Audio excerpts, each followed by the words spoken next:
¿Cuándo se fundó la Ciudad de México?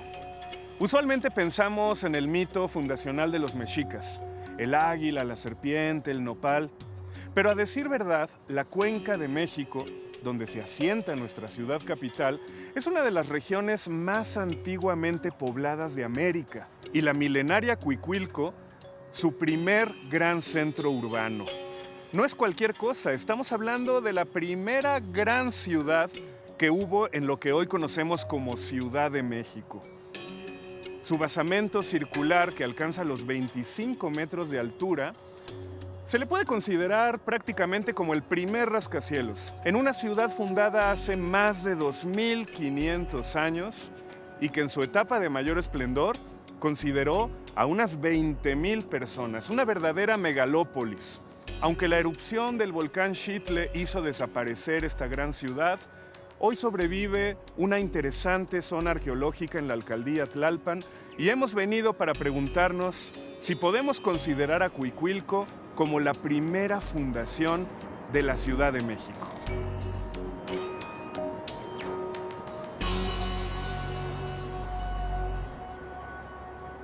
Hace cosa de un siglo, Manuel Gamio, padre de la antropología moderna en México y abuelo de nuestra querida cronista Ángeles González Gamio, identificó y exploró este importante centro urbano al sur de la cuenca, cerca de los lagos de agua dulce y la serranía del Ajusco. Una auténtica megalópolis, compleja, diversa y llena de comerciantes como sigue siendo la CDMX. ¿Serían igual de bailadores? No me extrañaría, se supone que eso significa Cuicuilco, donde se hacen cantos y danzas. Cuicuilco no es exactamente el primer asentamiento humano en la Cuenca de México, pero sí el primero con arquitectura monumental, es decir, nuestra primera gran ciudad.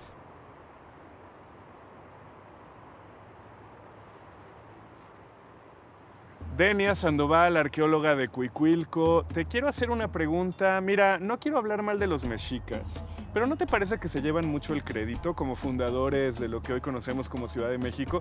¿Desde cuándo hay gente viviendo en lo que hoy llamamos Ciudad de México y zona metropolitana? Cuicuilco es el antecedente de la Ciudad de México. Aquí nace nuestra Ciudad de México, ¿no?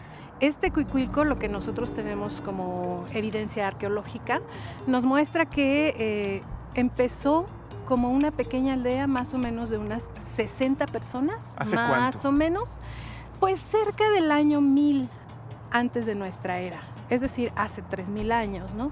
En tanto que la mayoría de los pobladores de las poblaciones que estaban alrededor vivían más o menos hasta los 30 años. Aquí podíamos aspirar llegar hasta los 55. Entonces, bueno, eso era así como súper genial, ¿no? Imagínate, estás a 2,5 kilómetros de la orilla del lago de Xochimilco. Además, imagínate que debajo de lo que ahora es el periférico, venía un río con un caudal bastante importante. Era agua limpia y para mí esta es la clave de esta aspiración a tantos años, ¿no? Y de buena calidad de vida. Viene agua limpia bajando desde el Ajusco, es agua corriente, no es el agua pues, semiestancada del lago, ¿no? Por ejemplo. Todos conocemos la erupción del volcán Xitle y tenemos en la cabeza que la lava sepultó a toda esta gente como nuestro Pompeya, digamos. ¿Es así o no exactamente? No. Realmente nosotros no tenemos erupciones tipo Pompeya en esta parte de la cuenca. Lo que nos comentan los geólogos es que surgen los volcanes, tienen un periodo más o menos de 15 años de vida. Durante estos 15 años de vida hay varios momentos eruptivos que se llaman, colada, cada vez de que sale la lava, avanza un poquito, va cubriendo las partes más bajas que están junto al cráter, digamos, ya que se cubre, avanza otro poquito, se vuelve a cubrir, descansa el volcán, no sé. Te digo que son entre 10 y 15 años de actividad, entonces imagina que sale lava, está descansando 2 años, vuelve a salir lava, vuelve a descansar otros 2 años y va avanzando lentamente, ¿no? Entonces los cuicuilcas tuvieron oportunidad de tomar el metro, bajarse en Indios Verdes, tomar un transporte e irse a fundar, irse a vivir a otro lugar. No es que de pronto hizo erupción el volcán y murieron todos, ¿no? No, eso no pasó. Bueno, pues una ciudad próspera, populosa, de la que sabemos poco, pero algo que sí sabemos, algo que sí conocemos, es lo que hoy conocemos como zona arqueológica, donde nos encontramos ahora. Es como el recinto sagrado, el recinto ceremonial de los cuicuilcas. ¿Dónde estamos ahora? Pues mira, ahora exactamente estamos junto al Gran Basamento. Más o menos debe de haber iniciado su construcción hacia el 1000 antes de nuestra era, ¿no? ¿Cuántas etapas constructivas tiene este basamento entonces? Mira, no te sé decir exactamente porque no se ha excavado completamente, pero por lo menos tenemos 8 momentos de ocupación muy importantes. Estamos hablando de que el Gran Basamento Circular de Cuicuilco es posiblemente la primera construcción, la más antigua, mejor dicho, a gran escala de nuestra Ciudad de México. Sí. Milenario. Milenario. Es un edificio de, al menos, bajita la mano, 2.500 años, 3.000 años. 3.000 años. Al menos, sí. ¿Y cuándo se descubrió este edificio? Pues ¿te acuerdas que te estaba comentando de Gamio? Que estaba excavando Copilco, el Copilco arqueológico. Manuel Gamio. Manuel Gamio. Entonces, él pasó por aquí y vio un montículo, así en medio de la nada. Y pues le entró la curiosidad de si era un montículo natural o si era un montículo cultural. Él invita al arqueólogo Byron Cummings de la Universidad de Arizona a que venga a excavar el Gran Basamento. Entonces, la primera temporada que hace Byron Cummings aquí son 9 meses. Y es fantástico porque él ve la lava, empieza a excavar y se da cuenta de que el edificio está debajo de la lava. Entonces, en ese momento, él considera que es un edificio tan antiguo como las pirámides de Egipto. Y bueno, con semejante idea, él consigue que National Geographic le dé un presupuesto para excavar esta cosa que es tan antigua, ¿no? Y tan interesante. Entonces le dan una donación de $10,000. Liberaron el edificio y lo dejaron casi como lo puedes ver ahorita. Por cuestiones pues académicas, él tuvo que regresar a su universidad a dar clases y ocurrió otra tragedia. Tenía que tomar el tren en El Paso, en Texas. Entonces él deja el portafolio, se va a comprar algo y cuando regresa ya no está el portafolio. Y ahí es donde él conservaba todas las notas de campo, dibujos, toda la información que había. O sea, todo lo perdió. ¿Qué se lleva alguien que visita Cuicuilco? A medida que vas adentrándote, por supuesto, vas a descubrir este gran basamento y puedes subir a la superficie y tener, si tienes la suerte de un día despejado, pues una maravillosa vista del sur de la Ciudad de México, ¿no? Pues, ¿qué te parece si seguimos caminando, explorando esta primera ciudad de la Ciudad de México?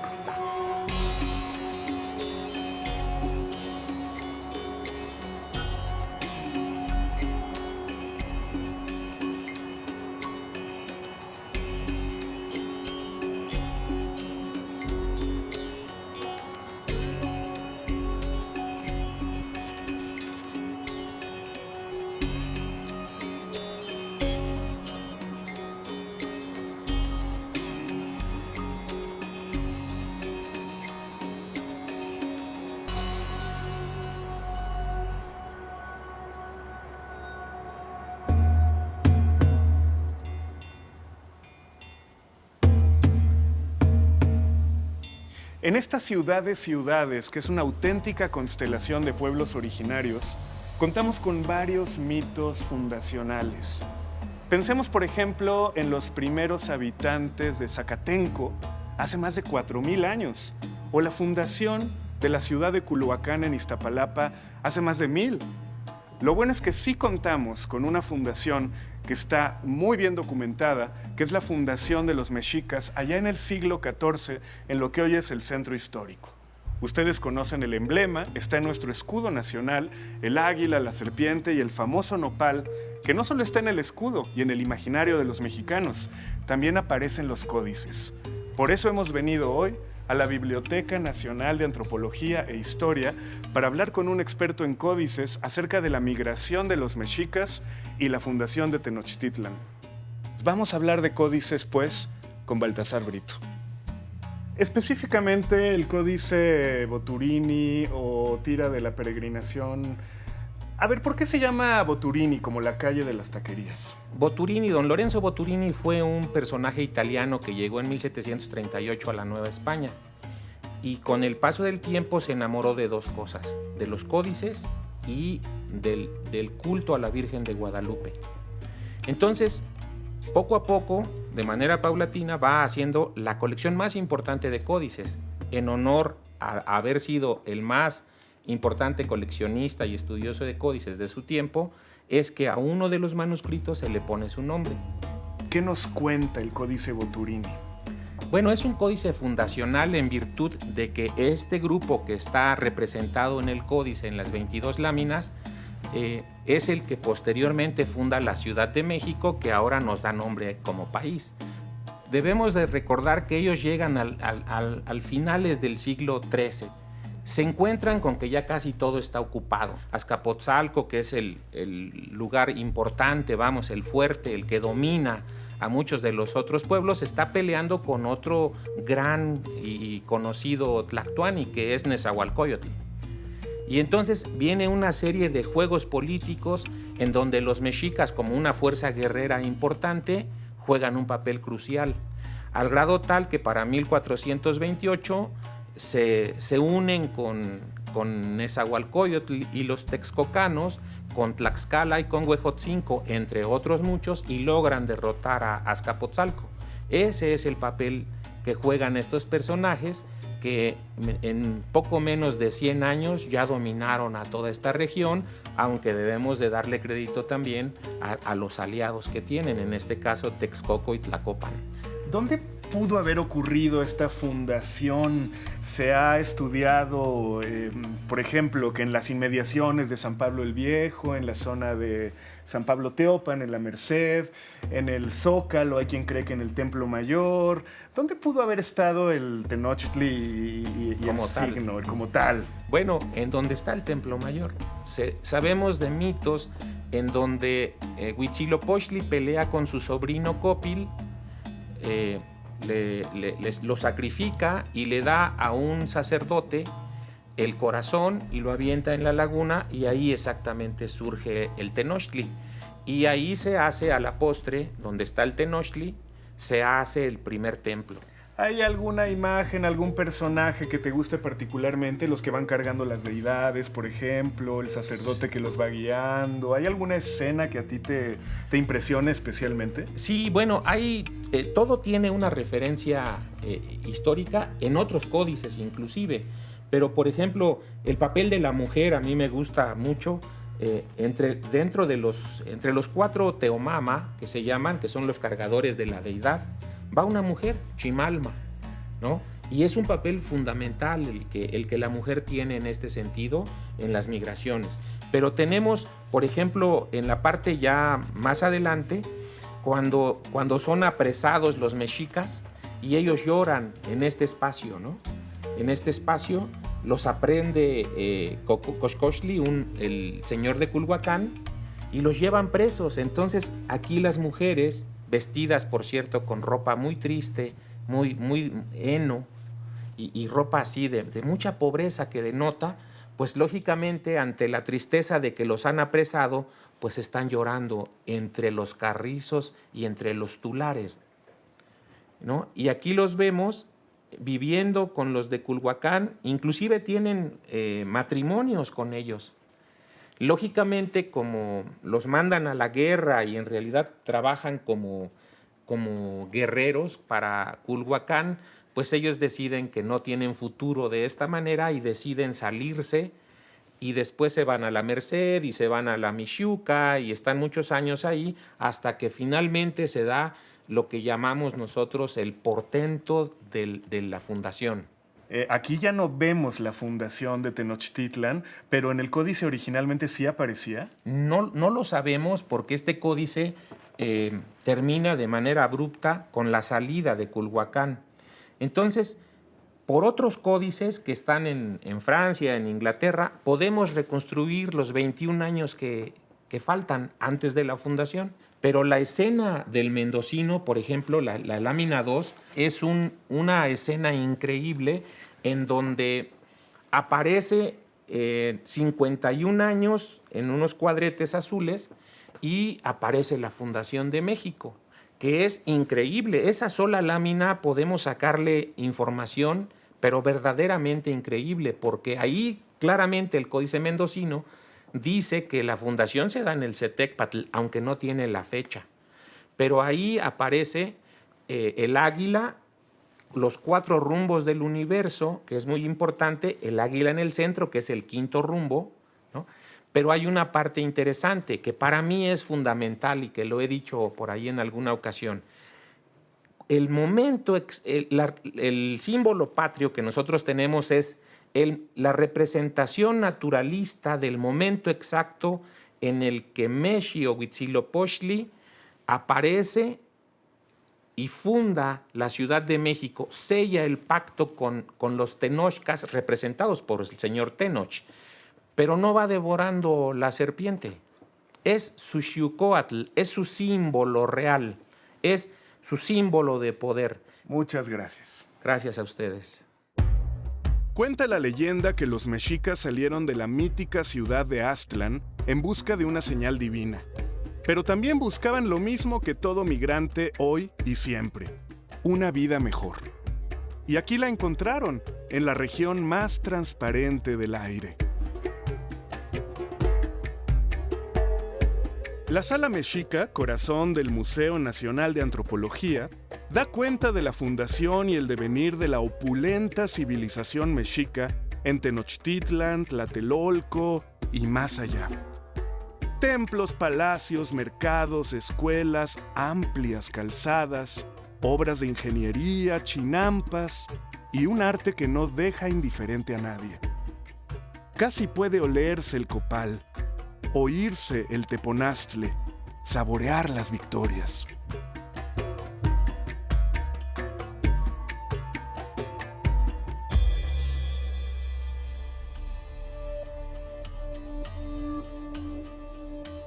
El escritor Chalca Chimalpain, en los primeros años del siglo XVII, escribió lo siguiente: Ixquichca, Mani, Sinsemanahuac, Aik Polihui, Sinitenyo y Nitauhca, in Mexicco Tenochtitlan. Esto es, en tanto dure el mundo, jamás perecerán la fama y la gloria de México Tenochtitlan. Una fama y una gloria que fueron alcanzadas de forma, digamos, insólita. En poco tiempo y contra viento y marea. Eran un grupo de migrantes que venían de lejos y finalmente llegaron a un islote de apenas 9 kilómetros cuadrados, un islote cenagoso. Estaban rodeados de enemigos y, sin embargo, en poco más de un siglo ya se habían convertido en una gran potencia, en la gran civilización que hoy podemos constatar todavía en el Museo de Antropología, en su sala principal, la Sala Mexica. ¿Cómo le hicieron los mexicas para lograr lo que lograron en tan poquito tiempo y contra todo pronóstico? Yo creo que tiene que ver con las alianzas políticas con otros señoríos en la región, pero también a su altísimo espíritu belicoso y religioso, el cual es patente en este monolito que nos recibe en la Sala Mexica, que se llama Teocalli de la Guerra Sagrada. Así lo nombró Alfonso Caso, y en la parte frontal podemos observar a Huitzilopochtli, la deidad tutelar que trajo a los mexicas a fundar su ciudad en la Cuenca de México, al mismo nivel de Moctezuma II, que es el gobernante en cuyo periodo se labró esta piedra. Algunos creen que este fue su Icpali, es decir, su trono, pero es más probable que se tratara de una maqueta. En medio de los dos personajes principales podemos ver un disco solar con el famoso emblema del Nahui-Olin, aquí abajo un Tlaltecuhtli, los 13 escalones, que son los 13 escalones hacia el cielo en la cosmovisión mexica. Y lo más importante de este monolito se encuentra en la parte trasera, que es la fundación de Tenochtitlan, lo que popularmente se conoce como el escudo nacional, el famoso águila devorando a la serpiente sobre un nopal. Sin embargo, aquí no vemos que el águila, emblema solar, símbolo de Huitzilopochtli, esté devorando exactamente una serpiente. Lo que estamos viendo en todo caso es el glifo del Atl Tlachinoli, literalmente significa, es un difracismo náhuatl, agua chamusquina, que quiere decir guerra sagrada. En la guerra sagrada posiblemente podemos encontrar la pista de por qué los mexicas se convirtieron de un pueblo migrante a una gran civilización. Por eso la importancia de estudiar, y todos podemos hacerlo al visitar este museo, la parte trasera del Teocalli de la Guerra Sagrada, que es uno de los monolitos más importantes a la hora de hablar de nuestro tema, que es la fundación de la ciudad.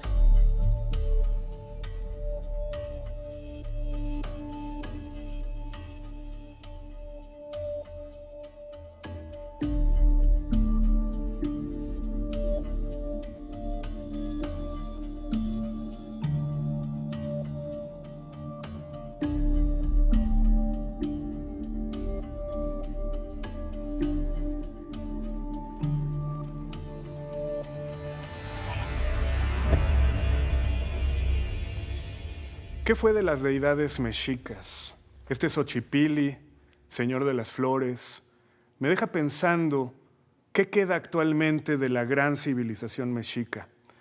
Esta religiosidad, este espíritu belicoso, toda la cultura de Tenochtitlan desaparecieron con el arribo de los españoles, o todo aquello se mantiene vivo pero bajo otra piel. ¿Será que Xochipilli sigue entre nosotros, pero no es tan fácil identificarlo?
La piedra llamada de Moctezuma I, que fue encontrada en el antiguo arzobispado en la calle de Moneda, y que además de ser una obra de arte excepcional, es un documento de índole histórica, política, que nos exhibe, en este caso, las victorias, los triunfos de Moctezuma I en la primera mitad del siglo XV. Nos está dejando clarísimo que la civilización mexica era una civilización conquistadora, belicosa, que sometía a otros pueblos. ¿Qué hubiera sido de los mexicas sin este someter a otros pueblos? ¿Qué tanto de esto nos queda vivo en el siglo XXI? ¿No será que los capitalinos actualmente seguimos dependiendo en gran medida de todo lo que llega de otras regiones? El agua nos viene de otros lados, la comida en gran medida también, la fuerza de trabajo. Para pronto la mayoría de los capitalinos venimos o provenimos de una familia fuereña. Muchos pensamientos tiene uno cuando admira estas piezas de arte, que además son piezas históricas, que no están ancladas en el pasado, sino que nos siguen ofreciendo un mensaje para el presente y para el porvenir.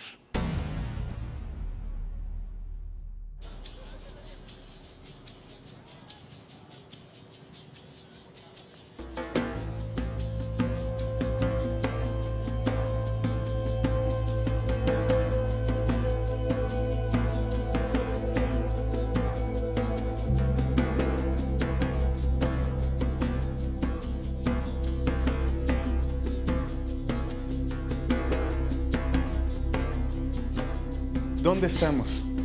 Estamos en lo que fue el Tzompantli, el Hueytzompantli, el edificio dedicado a exhibir los cráneos de los individuos sacrificados a la deidad tutelar de los mexicas. El Hueytzompantli. Que significa Gran Tzompantli. La hilera de cráneos, la principal, la grande. Significa que hubo más, Raúl, entonces. Así es. Bueno, sabemos por las fuentes históricas que había 7 Tzompantlis. Desde luego, este es el más grande, el más importante, ¿no? Y el único que se conoce hasta este momento, el Hueytzompantli. ¿Y para qué servía el Tzompantli? El Tzompantli, bueno, era un edificio donde eran exhibidos los cráneos de los individuos sacrificados, en este caso en el Templo Mayor, en el altar del dios tutelar de los mexicas, que era Huitzilopochtli.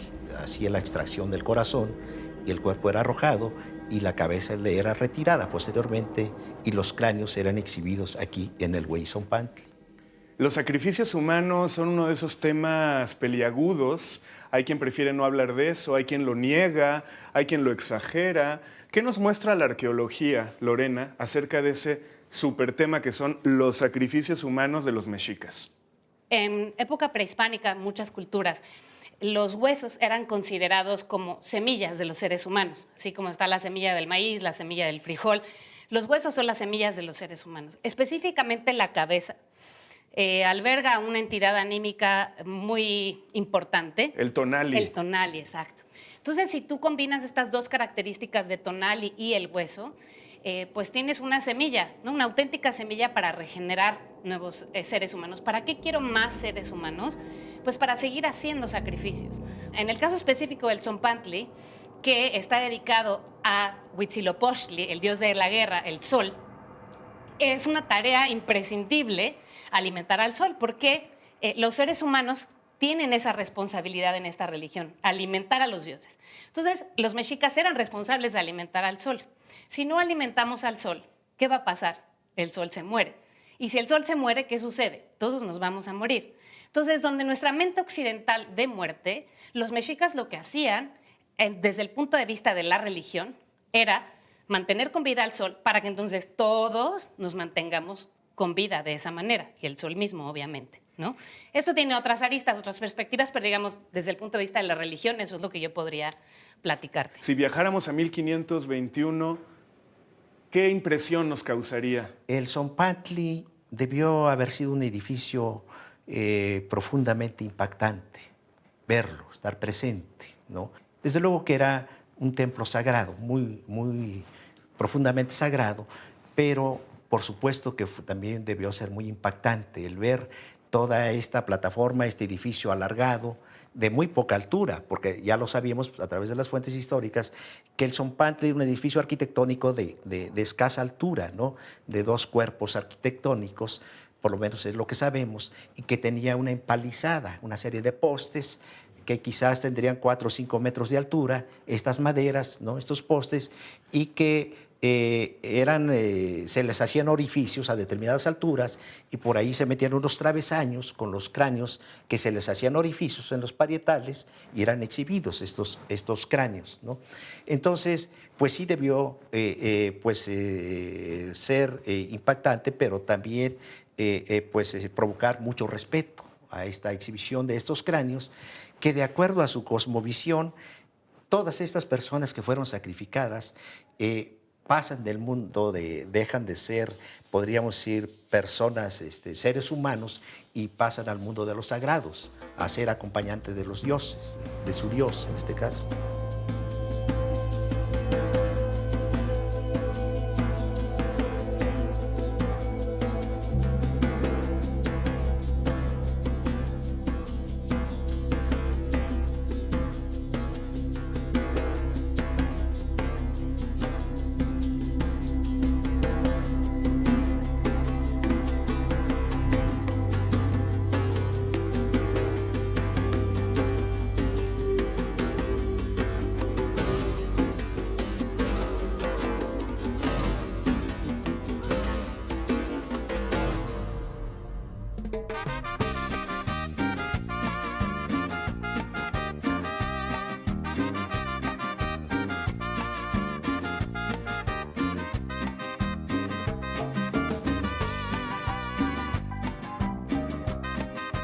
Yo creo que el pasado no existe para que lo juzguemos. De lo que se trata en todo caso es de intentar comprenderlo. Y si queremos entender cabalmente nuestra historia en esta ciudad, tenemos que hablar sí o sí de la conquista. Una vez consumada esta, el 13 de agosto de 1521, nace una nueva ciudad. Hemos venido al barrio de Tepito para hablar de la última resistencia mexica y la captura de Cuauhtémoc que ocurrió en este mismo lugar, la iglesia de la Concepción Tequipeuca.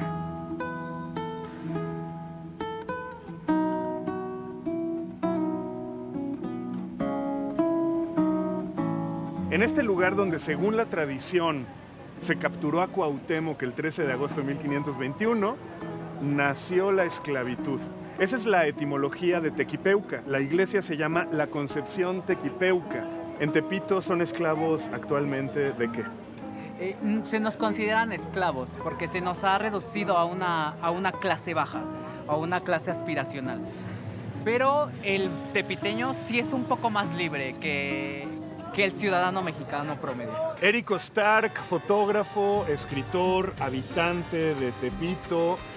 Ya dinos la verdad, ¿cuál es el secreto de Tepito? ¿Por qué tanta fascinación? Hay quien lo romantiza, quien lo denosta, hay quien le teme a este barrio de barrios. ¿Qué hay en Tepito? ¿Qué es? Pues yo creo que en Tepito hay como toda esta complejidad, esta construcción del mexicano, ¿no? Si tú quieres saber qué es México, qué es un mexicano, qué es la vida en este país, pues Tepito es el mejor lugar para entenderlo. ¿Y hay una forma de ser tepiteña? Como que hay una libertad de expresión, cosa que en otros lugares no ves. Aquí los hombres tienden a expresarse más, o sea, abren más las manos, gritonean, hacen escándalos, están así como... ¡ah!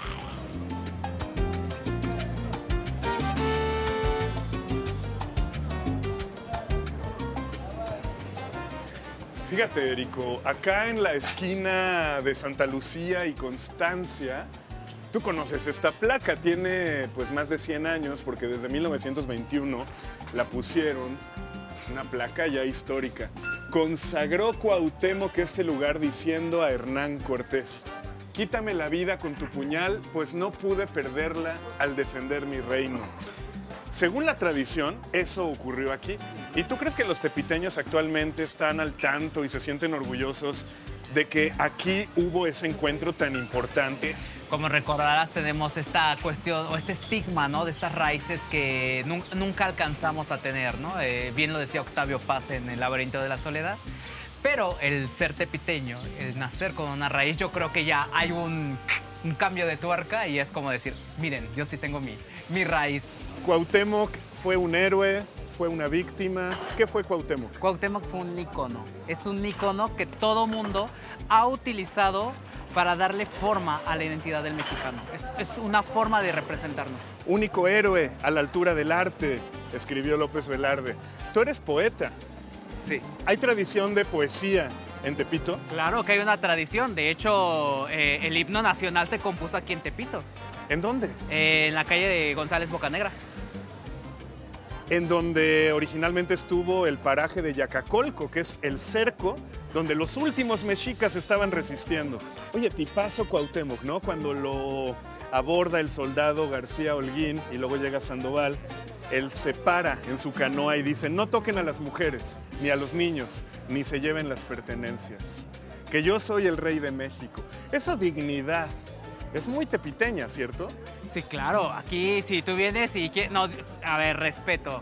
Estás hablando con fulano. Y sí, todos tenemos una voz, una identidad, ¿no? ¿Qué ser humano quiere tener una voz para plantarse en este mundo? Y luego se lo llevan ahí a la esquina de Santa Lucía y Constancia, lo plantan delante de Cortés y Cuauhtémoc se echa al drama. Toma ese puñal que tienes en el cinto y mátame luego con él.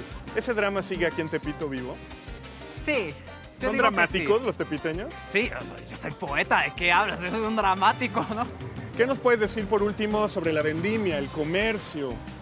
Pues yo creo que el comercio informal es una de las bases más importantes, no solo de la economía del tepiteño, sino de la economía de la ciudad. Esta clase de economía yo creo que es la que ha dado subsistencia, ha dado el progreso, ha dado la alegría, incluso, bien lo decía Eclesiastes, no hay nada mejor en la vida que poder disfrutar de un alimento, de algo después de tu trabajo, ¿no? Y yo creo que el trabajo, a veces, a pesar de lo que dicen, de lo opresor que podría ser un trabajo, a veces el tener un trabajo da vida.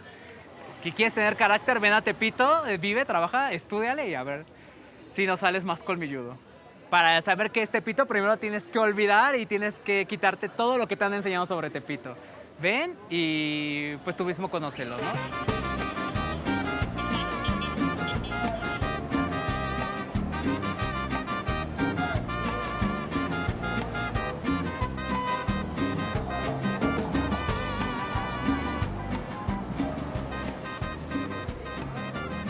Soy granero, papá, aquí en la cháchara. Si alguien viene por primera vez a Tepito, ¿qué puede esperar? ¿Qué va a ver? ¿Qué puede esperar? Pues venir de compras, venir a que uno lo ayude o que es mentira de que uno roba, que uno acá. ¿Y la no. comida? ¿Qué es lo que se come en Tepito? Aquí lo mejor es la fritanga, papá, las migas. Las migas. El pozole, las quesadillas. ¿Cuáles son las buenas? Los quesocarnes, de la güera, las de la rinconada, las de mineros y carpintería. Aquí no hay nada bueno, aquí todo está bueno, Te conoces papá. bien el barrio, ¿eh? A huevo, Tú pues eres soy de de aquí. aquí, papá. ¿De qué calle eres? De aquí de Peñón, nací en Santa Lucía. En la noche aquí parece de día, vendiendo quesadillas, pozolito, las banderillas, que las sopas maruchan con suadero, con esquites. Aquí a todo le buscamos a todo, papá. Pues es mentira de que roban y que... Aquí todos los de aquí somos de Tepito, vea. ¿Hay cultura en Tepito? A huevo. ¿Cuál es la cultura de Tepito? ¿Cuál es el trabajo, papá? La comida, la cultura. Ahí está, papá, la iglesia de la Conchita, donde le quemaron los pies a Cuauhtémoc. Tepito es salsa y lo demás es cumbia, papá. No le tengan miedo, aquí vengan a lo que vengan, pura gente chambeadora.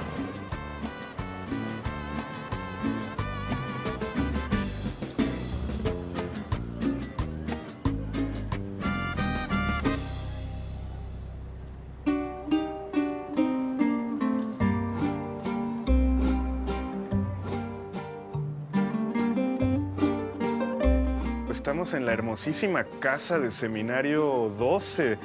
¿Qué es Colectivo Amasijo y por qué se encuentran en este lugar tan estupendo? Bueno, hablar de esta casa es hablar de la historia de México, ¿no? Porque finalmente está la casa puesta sobre uno de los islotes de lo que era la antigua Tenochtitlán, y yo creo que por eso sigue más o menos en pie y no se hunde. Entonces, ¿qué es Colectivo Amasijo? Pues te digo, no se puede definir mucho qué es, pero ¿qué hacemos? O sea, básicamente podemos dividirlo en un proceso de investigación y en un proceso de cocina colectiva. Yo creo que esas son las dos grandes ramas de lo que hacemos, porque nos gustaría investigar tipos de comida, cómo se entrelaza el territorio con la cultura, con el lenguaje y cómo eso surge en la comida, ¿no? O nos interesa mucho también saber las historias que cuentan los alimentos, ¿no? Cómo este alimento tú lo das por un hecho y resulta que este alimento vino desde Senegal por las personas esclavizadas que trajeron y ahora lo das aquí como, ay, bueno, siempre fue de acá, ¿no? Entonces creo que los alimentos cuentan historias de migración. Hay un verso de López Velarde que me encanta. La patria es castellana y morisca, rayada de azteca. No hay fenómeno que refleje mejor esto que la gastronomía, ¿cierto? Totalmente. Es probable, Carmen, muy probable, que si viajáramos al siglo XVII en la Ciudad de México, encontráramos a un montón de gente africana o de origen africano. ¿Tú te imaginas el amasijo que debió de ser ese encuentro entre culturas oriundas, los españoles, los que llegaron de África y de otros sitios? ¿Tú crees que eso siga vivo actualmente, por ejemplo, en la cocina? Mira, qué increíble que lo nombres, porque justamente de la región de donde es Mercedes, que es de los Tuxtlas, ahí llegó el primer barco de personas esclavizadas y llegaron, pues ya había evidentemente gente de la región, venían gente de los moros, o sea, toda esta mezcla, y ahí surge lo que es el fandango. Y toda la familia de Mercedes son fandangueros famosísimos. Entonces Mercedes puede tener esta mezcla que tú dices, tanto en la cocina, que está haciendo ahorita un plato de esa región, que ahorita te va a contar, pero también como de toda su familia que cantaba estas fiestas del fandango. Pues justo voy a platicar con Mercedes porque seguramente tiene mucho que nos puede contar. ¿Qué tal, Mercedes? ¿Qué es lo que estamos preparando? Bueno, yo me estoy incluyendo. ¿Qué es lo que estás preparando tú? Un picadillo ¿De dónde viene esta receta del picadillo? de Veracruz, ¿De qué parte de Veracruz? del Salto de Ipantla. ¿Eso es en la parte sur de Veracruz? Sí.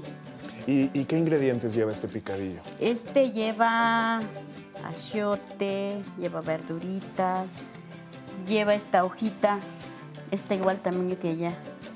¿Puedo leerla? Sí. Este es orégano.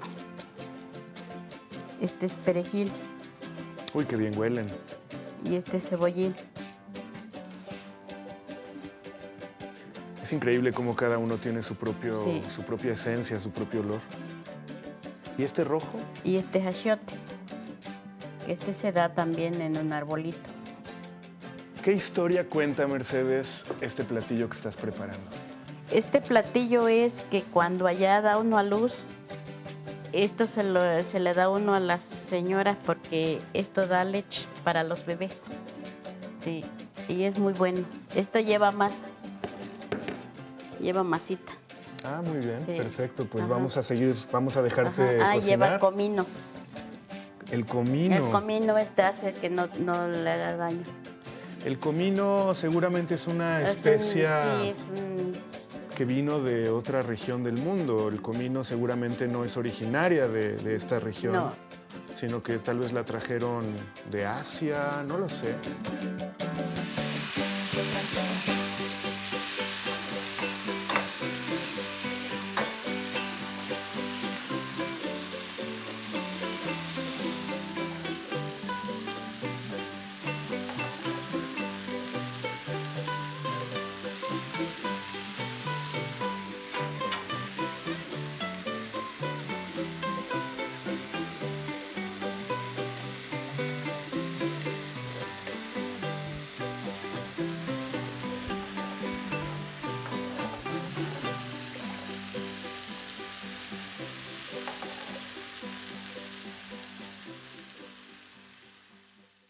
¿Qué significa vivir en esta ciudad que es un cúmulo de ciudades, viejas haciendas, pueblos y villas, zonas habitadas desde hace cientos y hasta miles de años, donde las diferentes etapas, fundaciones y capas históricas cohabitan a diario de forma no lineal? A través del arte, Amarillo Público ofrece respuestas interviniendo la calle, las plazas y los muros, para cuestionar los límites entre pasado y presente. Amarillo Público, ¿cómo estás? Hola, ¿qué tal, Jorge? Qué Mucho gusto. Es la segunda vez que nos vemos porque en realidad la mayor parte del tiempo hemos tenido contacto por Instagram. Así es, sí. Amarillo Público, lo que ustedes hacen está perfectamente descrito en la parte trasera de tu uniforme. Servicio Urbano de Arte Público. ¿Qué es el arte público? Pues el arte público es una forma de estar, participar en la calle. Es una forma en donde, justo a diferencia del arte que está dentro de los museos, está dirigido a un público en específico. El arte público no tiene un público en específico, sino es todo quien pueda verlo, ¿no? Por ejemplo, ahora que venía caminando, tú sabes que vivo aquí a la vuelta, venía caminando para encontrarte, me llamó la atención ver una de tus intervenciones en un nicho del antiguo convento de Santa Catalina de Siena. ¿Cuándo lo pusieron? ¿Qué es? Lo pusimos justo anoche y pues es parte de una serie que pues comenzamos en el 2021, justo comenzó como en el tiempo de los 500 años de la caída. Entonces a partir de eso fue como un detonante muy fuerte de reflexionar sobre la ciudad antigua, ¿no? Y cómo se podía transponer y cómo se podía contradecir en cuanto a estos periodos históricos, ¿no? El pasado con el presente, cómo sigue habitando, cómo sigue de alguna manera vivo, ¿no? En la cotidianidad. Sí, hay una frase de Carlos Fuentes que a mí me encanta que dice: ningún tiempo mexicano se ha cumplido aún. O sea, todos los tiempos, las etapas de esta ciudad están vivas. No acabó el México prehispánico y empezó la ciudad colonial, no acabó la ciudad colonial y comenzó el México independiente, como nos suelen enseñar, sino que es como si todas las capas estuvieran vivas al mismo tiempo. ¿Te hace sentido esto? Sí, bastante, bastante. O sea, creo que todo el tiempo caminar por las calles, sobre todo el centro histórico particularmente, es habitar esa multiplicidad de presentes, pasados y futuros, ¿no? También es como ese estado. Porque ver un Xochipilli en un nicho virreinal en el siglo XXI, pues impacta, ¿no? Entonces, bueno, vamos a ir a echarle un ojo a este Xochipilli que está precioso. Vamos. ¿Y qué otras cosas vamos a ver hoy? Ya, pues les tenemos preparado un menú de 3 tiempos como fondita. Vamos a ver acá el Xochipilli, vamos a ver una señalética y después nos vamos a ir a la calle de Toltecas en la colonia Morelos, Tepito, y ya, los dejamos así como sorpresa para que pues vamos viendo poco a poco. Muy bien, vamos a echar un ojo al Xochipilli.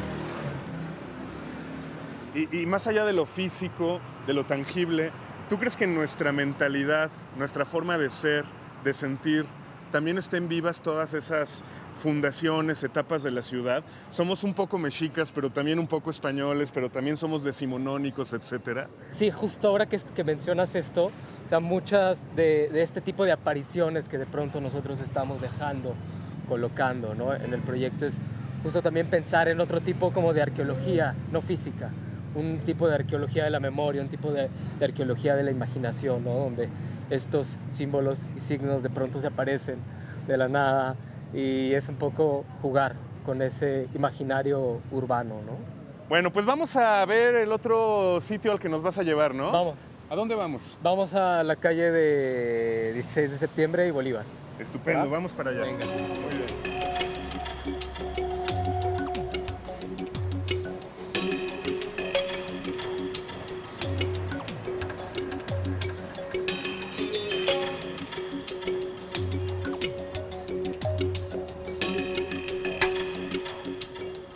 Oye, la esquina de 16 de septiembre, la antigua Acequia y Bolívar, una de las esquinas más céntricas del centro histórico. ¿Cuánta gente no pasa por aquí todos los días? Y por lo que yo veo, no muchos voltean a ver esa pieza. ¿Por qué no nos cuentas un poco más acerca de ella? Sí, pues la idea fue retomar como una de las figuras más icónicas del Templo Mayor, que es el guerrero águila, y fusionarlo con una figura peatonal, ¿no? Hacer que la figura peatonal tan homogénea, tan estándar, pudiera habitar en un espacio que no es nada homogéneo, nada estándar, tiene muchísima identidad, como dices tú, mucha carga, mucho peso. Entonces, hacer valer con una señal, identificar y visibilizar un espacio con una carga simbólica tan fuerte, ¿no? Donde aquí, bueno, no es una calle tan, pienso yo, tan normal en cuanto a caminar, ¿no? Sino es una calle donde anteriormente caminaron, pues, estas personas, ¿no? Estos guerreros águila y toda, pues, una cosmovisión detrás. ¿Qué pasa si un día pasas por acá y ya no está el letrero? Es parte de, o sea, el hecho de hacer este tipo de intervenciones temporales, como yo le llamo, la determinación del tiempo no es algo que uno pueda controlar. Pienso que uno acepta términos y condiciones y en eso de poner y quitar es una constante y es una cualidad también del espacio público, de la naturaleza, de la ciudad. ¿Qué pasa si alguien ve esto en la televisión y dice, pues yo también voy a intervenir la esquina de mi casa Ya. y voy a poner algo? Genial, misión cumplida para nosotros. Vamos a ver la siguiente pieza, Vamos, ¿no? vamos. Muy bien.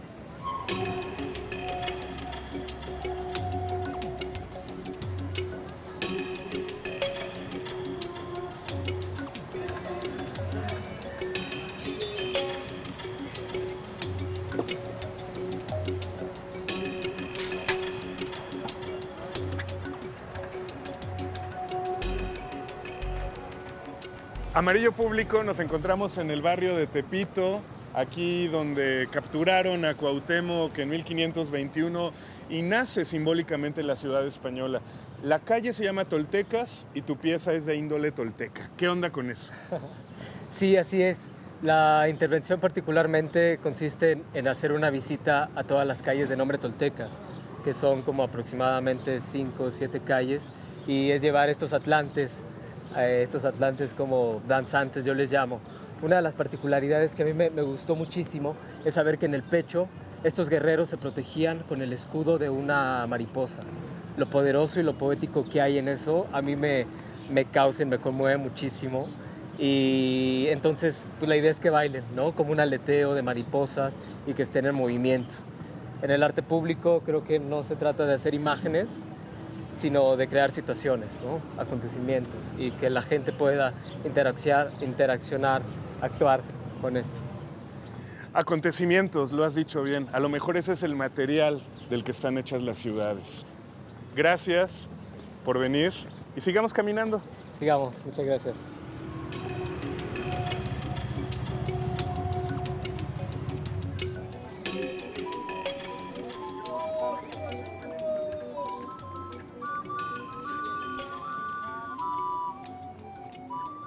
Es aquí en la Plaza Seminario, en el antiguo corazón del recinto ceremonial de los mexicas, donde yo me pregunto y les pregunto a ustedes, ¿cuándo se fundó entonces nuestra Ciudad de México?